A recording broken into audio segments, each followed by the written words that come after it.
皆さんこんにちは。こんにちは。アーシングジャーナルです。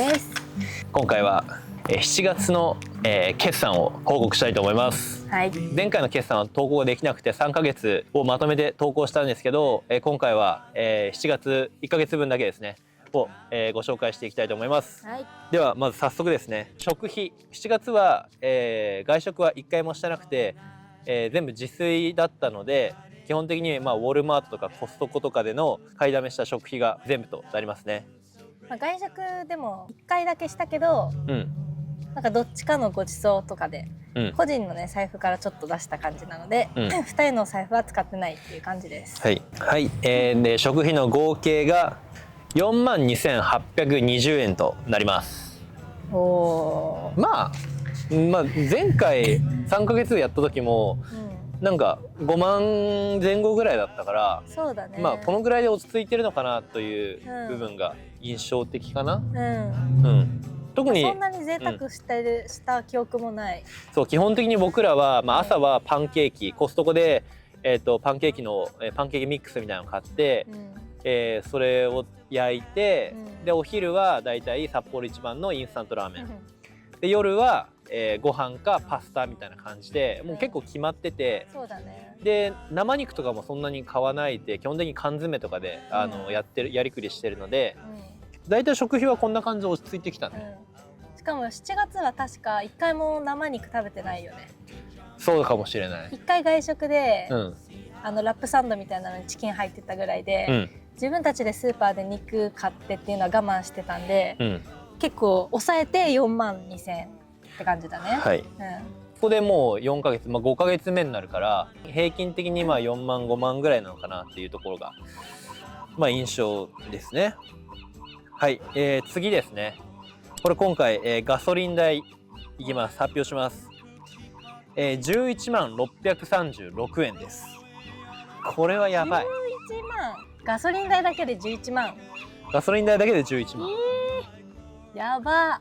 ここはですね、ちょっと、まだYouTube 本編と投稿の時差があって、投稿できてないんですけど、僕らこの後の本編でバンフとジャスパーっていう、カナディアンロッキー国立公園ですね、ここ行くんですけど、バンクーバーからそこまで行くのに片道で約800キロぐらいかかる距離にあって、で僕らの車の燃費が3から5キロぐらい、高速で5キロぐらいで走ってるんで、今回はその結構長距離の移動がめちゃめちゃ多かったんで、このぐらい行ってしまいました。11万って日本じゃ考えられないよね。この燃費の悪さがね、がっつりきてますね。はい、そんな感じですね。はい、で、次が消耗品の合計ですね。消耗品合計が6263円になります。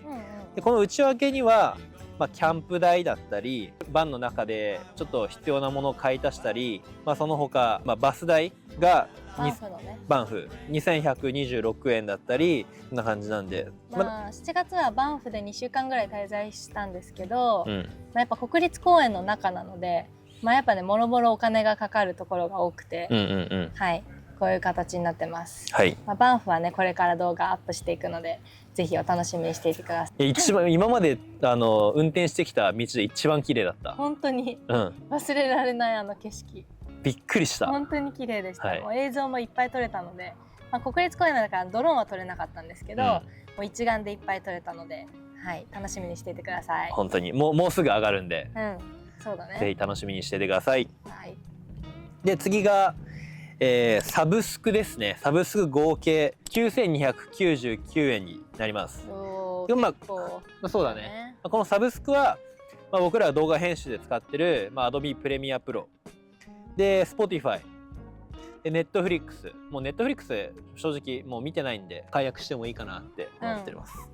でアートリストっていう、僕らが動画編集で、使ってる音楽サイトで、あと、こっちで、万が一、携帯の番号が必要だったりということがよくあるので、アプリでこっちの番号を取得できるんですけど、その月額が、1600円とかこんな感じでかかって、毎月これはもう固定でかかってくる金額、サブスクとして、まとめてます。私たち日本の携帯を解約してきてるので電話番号持ってないから、そうやってアプリのやつ使ってるんですけど、結構使うよね。現地の電話番号めっちゃ使う。例えばスーパーの Wi-Fi を使う時も電話番号入力してくださいで、その日本のやつは入力できなかったりとか、あとなんかチケットを買う時とか、なんか何かと結構使うんだよね。そうだね。そうだからね、結構アプリおすすめです。はい。僕らが使ってるのはこの2ナンバーっていうアプリなんですけど、世界各国、どこでもなんかその現地の番号みたいなの取得できるんで、いいよね。ありだと思う。そうしかもなんかメッセンジャーみたいにもできるんだよね。テキストメッセージも送れるので、すごい便利だと思います。はい、取得できる番号のアプリ何個かあるんですけど、僕らはこの、2ナンバーっていうものしか使ったことないんですけど、これで十分かなっていうふうに思います。以上トータル、7月の、合計金額15万7032円になります。でもだいぶ減ってきてて、今回は本当に移動費が多かった。移動でガソリン代はめちゃめちゃ使ったから、ガソリン代だけで11万で食費が4万ぐらいでトータル15万ぐらいで抑えられてるから、移動さえそこまでしなければ、ガソリンもその分抑えられるわけで、ガソリン半分ぐらいだっていけるわけじゃん、正直。そうだね。いつもの倍走ったじゃん。15万か。まあ。はい。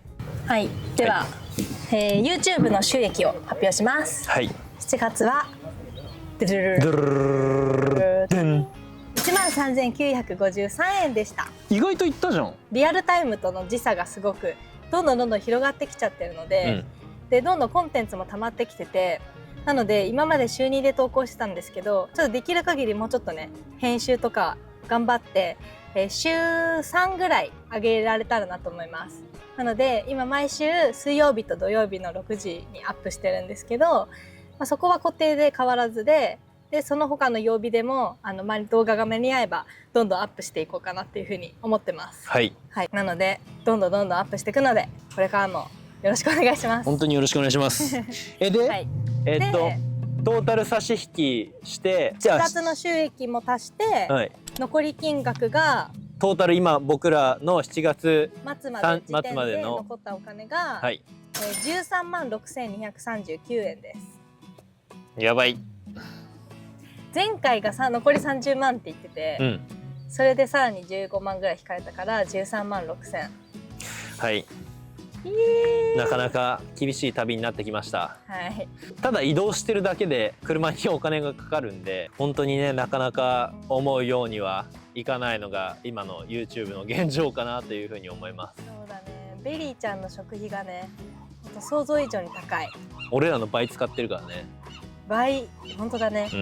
そう高いので、ちょっと移動もあんまり無駄な動きをせず行きたいね。そうだね。ステイできるとこはステイしてっていう感じで、ちょっと工夫しながらやっていきたいと思います。あとは YouTube の更新頻度も上げるし、ショート動画もね、できるだけ毎日アップするように今頑張ってるので、そういうのだったり、あとはオンラインサロンも運営を始めて、どんどんコンテンツもアップしてるので、旅好きサーファー好きの方はぜひチェックしてみてください。よろしくお願いします。本当に私たちが今まで泊まってきた無料のキャンプスポットだったり、波情報アプリとかにも一切載ってないようなスポットとか、あとはりょうたが英語喋れるから旅行で使えるようなリアルな英会話をりょうたの発音付きの動画もセットでアップしてたり、あとは私たちの日々のね、リアルタイムの日常を写真とか動画付きでアップしてるので、ぜひチェックしてみてください。よろしくお願いします。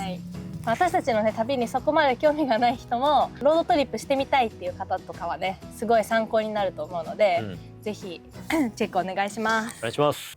まだまだ旅は続けたいし、まだまだサーフィンもしたいしっていう感じではあるんですけど、いかんせんね、僕らもね、定期的な収入がめちゃめちゃあるわけではないので、日々ね、貯めてきたお金を削ってここまで旅をしてるっていうね、本当旅続けるためには本当皆様の協力が本当に必要かなっていうフェーズに差し掛かってるよね。でも今8月なんですけど、8月に差し掛かっていいこともいっぱいあって、それはね、後々皆さんに改めて報告しようと思ってるんですけど、ね、いろいろ決まったりとか、そういうのもあるので、ぜひこれからも引き続きチェックしてもらえると嬉しいです。よろしくお願いします。本当に。お願いします。ではでは。また次回の動画は本編に戻り、次は、ビクトリアで、僕がまた寿司のエクスチェンジをしたので、その、様子だったり紹介したいと思いますので。はい、そうりょうたはね日本で寿司職人やってて、現地のね漁師さんに漁に連れてってもらったりで、それをお返しとして寿司を握るっていうエクスチェンジをやってて、で今回はねもうほんとめちゃめちゃいい寿司のエクスチェンジになってるので、ほんとすごかった、完全な動画はりょうたの寿司チャンネルがあって、そっちで投稿する予定なんですけど、まあ、こっちのチャンネルでもちょろっと出すので、ぜひお楽しみにしててください。はい、バンクーバー島の一番の都市で、まあ、留学とかにもすごいおすすめな場所で、街が本当に綺麗で自然ともすごい近くて、そのね街の魅力を存分にねお届けできたらなと思いますんで、ぜひチャンネル登録と高評価、コメントもお待ちしております。お待ちしております。それでは次の動画でお楽しみに。バイバイ。バイバイ。